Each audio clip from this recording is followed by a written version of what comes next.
Senior figures from the four parties that make up the New Popular Front are meeting this Monday to talk what's next and decide on a potential candidate to put forward as Prime Minister. Well, we can cross to our reporter Sophie Lamotte, who's standing by at the France Unbowed Party's HQ. Sophie, then, is there any clues on how these parties plan to carve a path forward? Well, that's a big question, Karis. Obviously, these are quite surprising results. As you've mentioned, these are, going against all odds, all of the exit polls that we've seen before the second round of voting. The New Popular Front has now landed 182 seats. It's quite far from the 289 required for an absolute majority. That means they'll have to form coalitions in Parliament.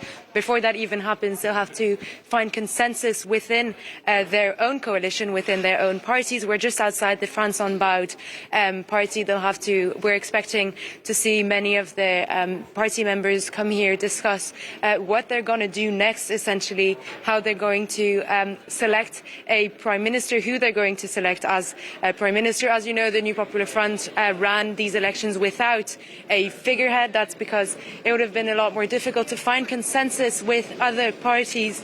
And formally, the choice of Prime Minister, is that of the President Emmanuel Macron, who chose Gabriel Attal.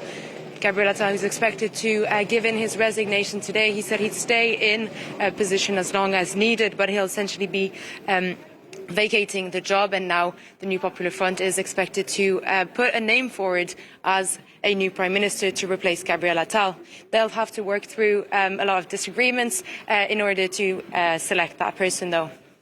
And it's not just the potential person that they're going to put forward as Prime Minister that these parties might have trouble agreeing on.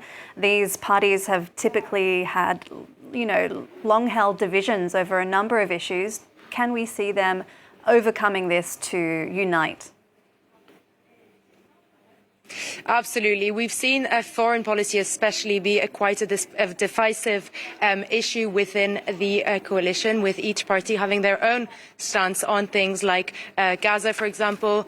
France Unbowed has notably been quite criticised for not, denouncing Hamas as a terrorist group.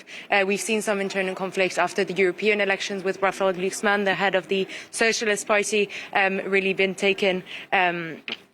criticised by all of his opponents. But here today, or at least in the upcoming weeks, we're going to be looking at internal conflicts. And the first one is going to be the method chosen to select a Prime Minister. Some of them are saying that there should be internal elections within the coalition, within parties. Even others say that the party that's got the most seats in Parliament should be the one to have their Prime Minister sit in that seat.